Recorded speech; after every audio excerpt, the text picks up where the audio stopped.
vegetarian video. Yay. Suffering sucks type stuff.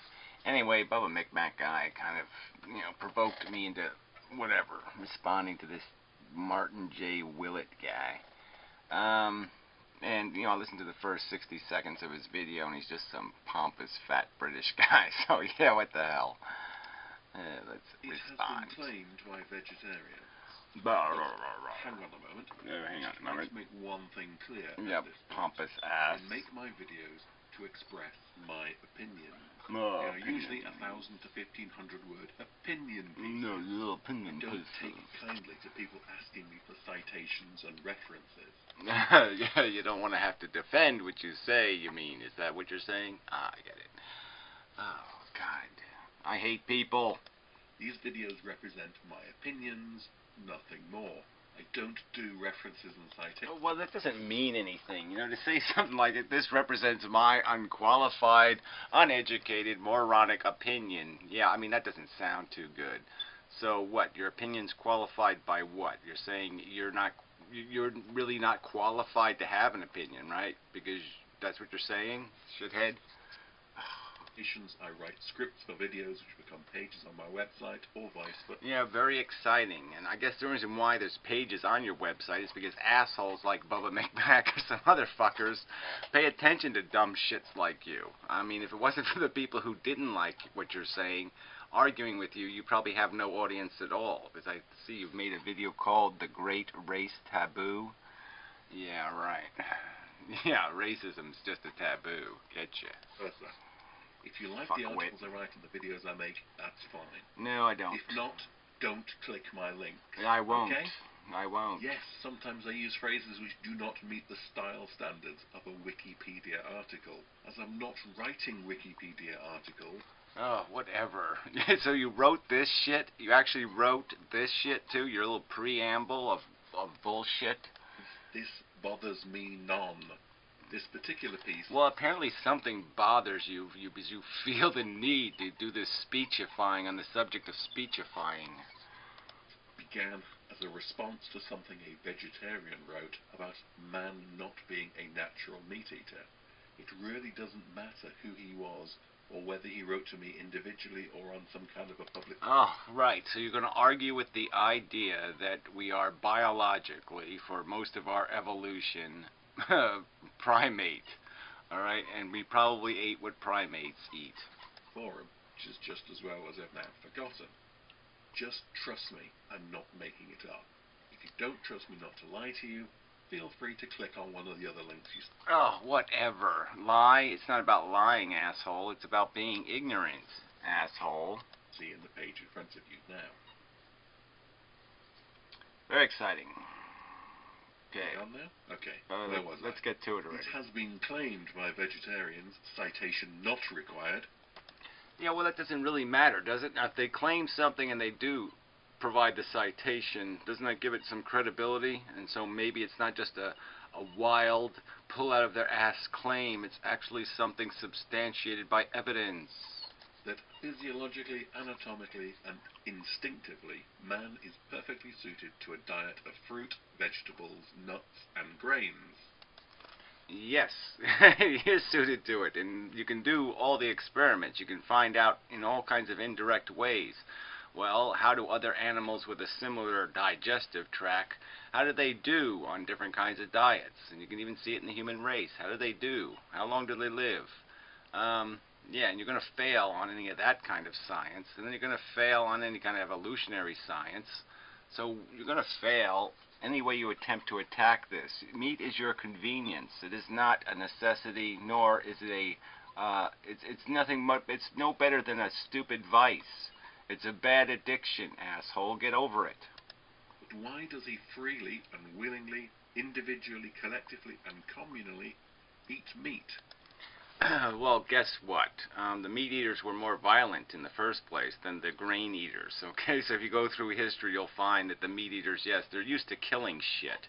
Alright, so they're really good at sticking spears in it and watching the blood pour out.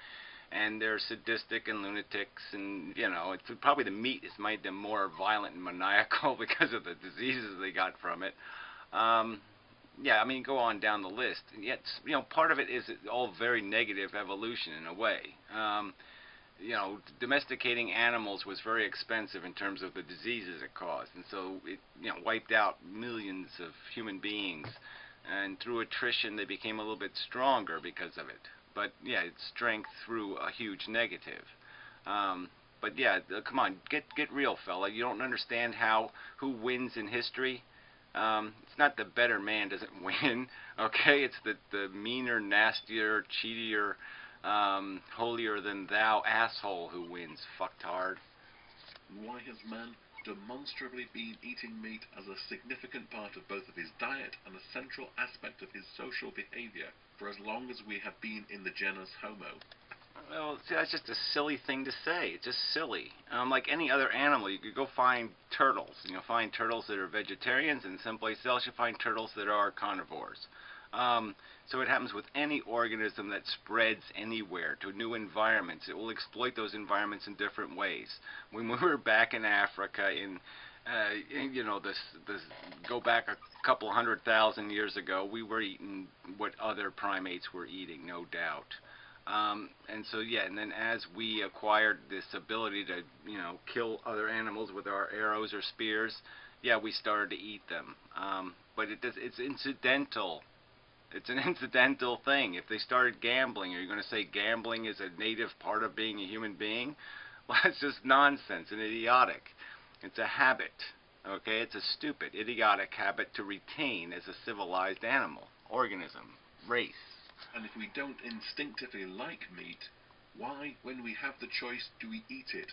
Well, to talk about instinct and then talk about liking meat. You don't like meat when it's raw. You only like it when it's cooked, asshole. So get serious here. Alright? And evolution hasn't even worked on that question yet. But it's just silly to talk about liking meat when, no, you like meat that has been properly first slaughtered and then prepared.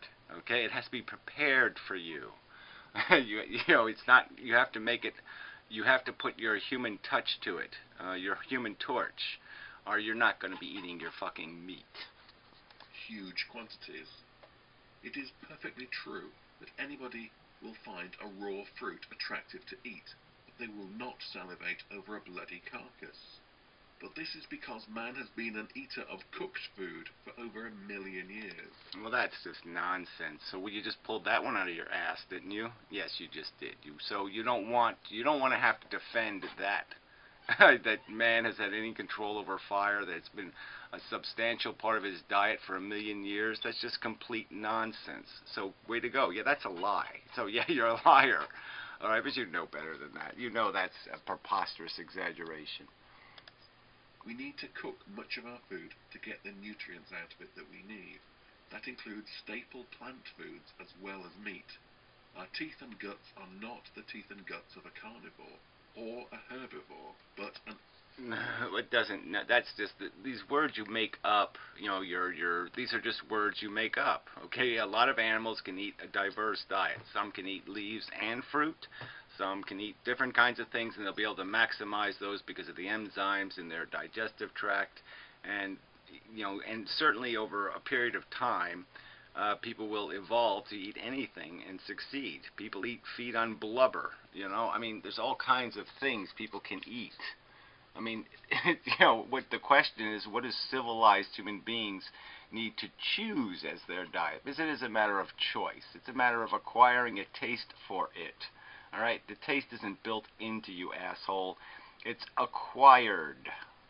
Animal which eats cooked food. We can't kill a chicken or a rabbit with our bare hands and eat it like a hamburger. Our teeth are not up to the task. Neither are our guts up to the task of eating raw potato. Only a handful of cranks think this is a reason not to eat cooked potatoes. Yeah, well, the point is that yeah, we could expand what we could gain nutritional value from through technology, and we did that. But there is a basic truth to the idea that there is a natural diet out there, one that we can just pull off of trees or pick out of the ground or pluck off of bushes and consume and gain value from. But obviously, it's not enough. It's not going to feed billions of people or millions of people or gigantic civilizations. If they're going to be able to feed themselves, they have to do it by modifying the environment. But it's a simple question. I mean, tons of human civilizations have been hugely successful without any substantial dependency on meat eating, and that's just a truth. And so it's a choice. It's a matter of choice, asshole. It's that simple. It's not a matter of, oh, your biology demands it. No, your fucking addiction demands it. End of the story. The vegetarian was right. We don't salivate over a freshly killed animal. Good. A natural-born carnivore would do. But neither do we salivate over raw potatoes or cereal grains. That doesn't mean we don't want to eat them when they are Well, look, that's just kind of crap too. Cereal grains, I mean, it gets a little tricky because you're getting into nuts and berries, and there's lots of those that we will naturally salivate over, and especially if we're hungry. properly cooked to our taste. The earliest stone arrowheads are thousands of years older than the earliest grindstones. Meat was on our menu well before bread or beer. Yeah, well, you can say so, but you haven't proven that one either. You know, grindstones, I mean, like I said, it didn't take much to take a lot of nuts or berries or other things. You know, even native tribes now, you know, in South America, you know, they make their food out of, you know, the bark of trees, and there's no stones involved in the process. Ancestors ate enormous quantities of meat. The Cro-Magnon man and his cousins the Neanderthal would have been eating a much more meat-rich diet than a modern domestic dog. Well, they're both losers evolutionarily, right? So they were the losers, and who beat them? Oh yeah, that's right, the Homo sapiens, who were, you know, grain eaters primarily. How do we know? Coprolites. As far as archaeological evidence goes, it's the shit. What a fruit-based diet cannot do is provide the means for survival in harsh or novel environments. Well, it can if you if you can grow it, but the point is you can't. Yeah, you can't grow a pineapple in Antarctica. That's true. Yeah, there's limitations to what kind of food is going to be available in different regions and how you're going to be able to exploit that. And so obviously in less warm climates, yeah, the best food source is going to be a mammal or something who's acquired their mass over years of periods of time. But then again, you're in trouble again, just because, yeah, so once you exploit that environment, you're going to have to control your population again, or you're going to be in trouble. Man the vegetarian is the man who stays near where he knows his food grows and when it is edible. Working selfishly and individually like a grazing or browsing animal, never sharing food because sharing food is to feed shirkers. Hunting success has an element of luck. Gathering vegetable food is all down to effort and drudgery. Oh, whatever. Yeah, you know, maximize drudgery. Guess what, idiot? You have to, once human civilization is developed, you can't just keep exploiting the natural environment. So then you have to start raising your own meat supply. And once you start doing that, guess what? You still have to feed them something, idiot. Sharing food makes sense for hunters, but nonsense for grazers. Exploration of new environments and complex social interactions depend upon meat.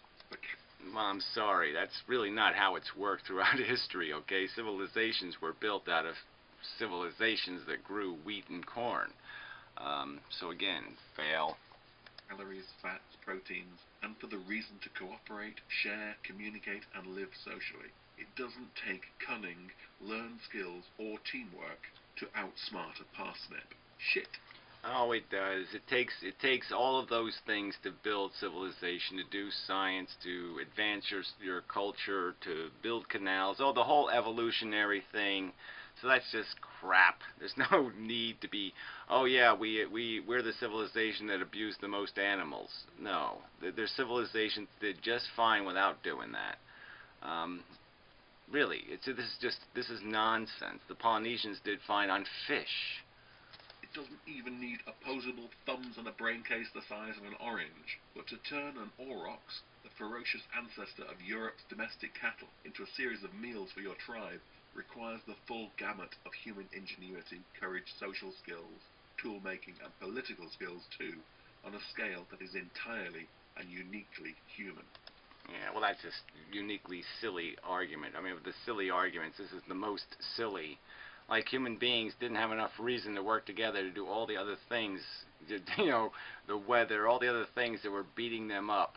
So it's just idiotic. They didn't need the challenge of trying to figure out how to, you know, exploit meat. But obviously, if you live in an environment where there is nothing but meat to exploit, yeah, that's what you're gonna learn how to live on. But you can just go to the Native American cultures, and you'll see that there are a huge amount of diversity. All right, and that's what we're capable of. And why wouldn't an intelligent human nowadays recognize that they can be any one of these things? They can choose which one they're going to be. They don't have to be anything. They can choose. And you're choosing to rationalize violence and extracting the welfare of some other sentient creature to fill your belly. And you don't need to do that anymore. And you certainly don't need to rationalize it. Go ahead, be an exploiter, be an abuser because you're a silly addict. But admit what you are. And don't promote it in the next generation, because they don't need to be as big a fat asshole as you. Everything you admire in the human species is a product of meat-eating and hunting. Intelligence, sociability, communication, cooperation. Oh, Wayne, you need all of those things to farm, fella. Just get real. You need all of those things. Just look at vegetarian animals and see how they live. They don't cooperate. Most don't communicate. They use each other as bovine shields. Oh, that's just silly. All right, I mean that's just silly. What, you're going to say a troop of gorillas is more dysfunctional than a troop of than a lion pack? I mean, that's just nonsense. Absolute nonsense. Trying whenever possible to keep themselves in the middle of a group to minimize their individual chances of being picked on by predators. They never share food except via milk. They have no wider social goals. They congregate to... Yeah, and again, what carnivores share food deliberately or willfully? I mean, that doesn't exist either. You go ahead, get yourself a lion suit, and then show up at the carcass and try to get your share, asshole, and we'll see what you get. Together merely for protection against predators, as did the Atlantic convoys, or to allow a thoroughly unliberated form of sexual orgy that would shame a Mormon. They have nothing to teach us that we want to learn. There are no vegan or vegetarian animals, only some animals which don't tolerate meat in their diet because of the... Well, I don't even know what that's just silly talk, right? Yeah, so we won't even pay. I don't see this, whatever. Cows don't. Their adaptations. No animal is capable of making a moral decision not to eat another animal, or to make a contract not to do so. Neither does having a vegetarian diet preclude killing. Elephants, buffaloes and hippopotamuses kill people and don't eat meat. Also, I don't even know what that means. Yeah, so they kill things that are a threat to their existence. Yeah, that makes sense, right? And somehow that's... I don't even know what your point is here. Now you've gotten just completely incoherent. So you wrote a script that's completely incoherent. Brilliant. Note that India, a nation of hundreds of millions of vegetarians, has nuclear weapons. The fact that the vast majority of people eat meat surely gives the lie to the idea that it is some sort of aberration or side effect of capitalism, phallocracy, Yahwehist religion, or other leftist psychobabble codswallop. Well, whatever that is, but it obviously has to do with a mentality, okay? And it's a mentality in this day and age when we understand the concept, when we understand what we're doing quite thoroughly and completely, all right? That they are sentient creatures, that we understand evolution. Since after Darwin, there's a lot less excuse, isn't there? Because now we understand the relation, we understand the progression. Okay, and we understand it's a backwards, not forward step to still be eating meat, idiots. The few exceptional vegetarian people live in agricultural communities with a wide variety of plant foods available, especially high-protein grains or pulses. There are no vegetarian pre-agricultural people.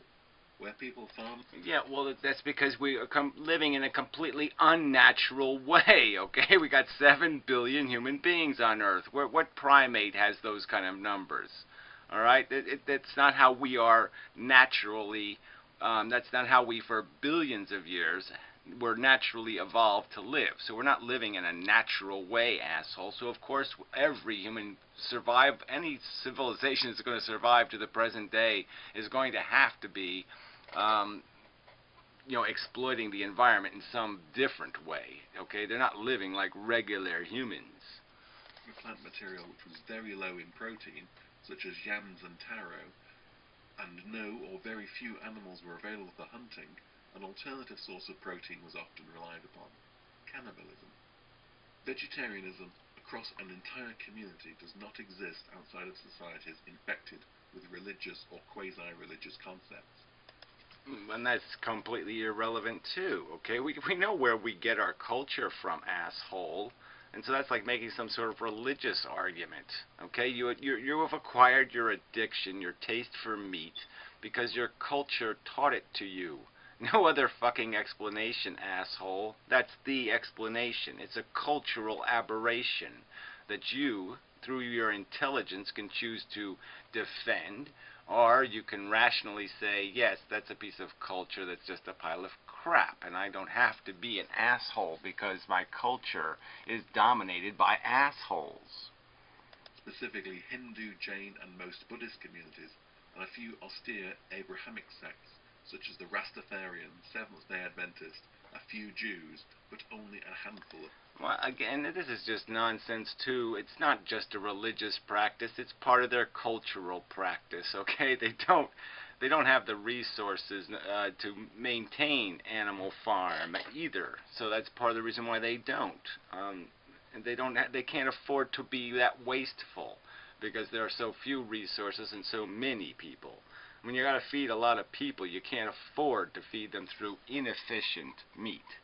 Muslims. It is difficult to argue for vegetarianism when your prophet and perfect man spent so much time describing how animals were to be killed and meat prepared. Sikhs have a very interesting take upon vegetarianism. Some Sikhs are vegetarian like their Hindu neighbours, and some... Well, who cares? I mean, again, you're just talking about what stuff that just doesn't fucking matter. Again, so you're just going to talk about what are cultural habits?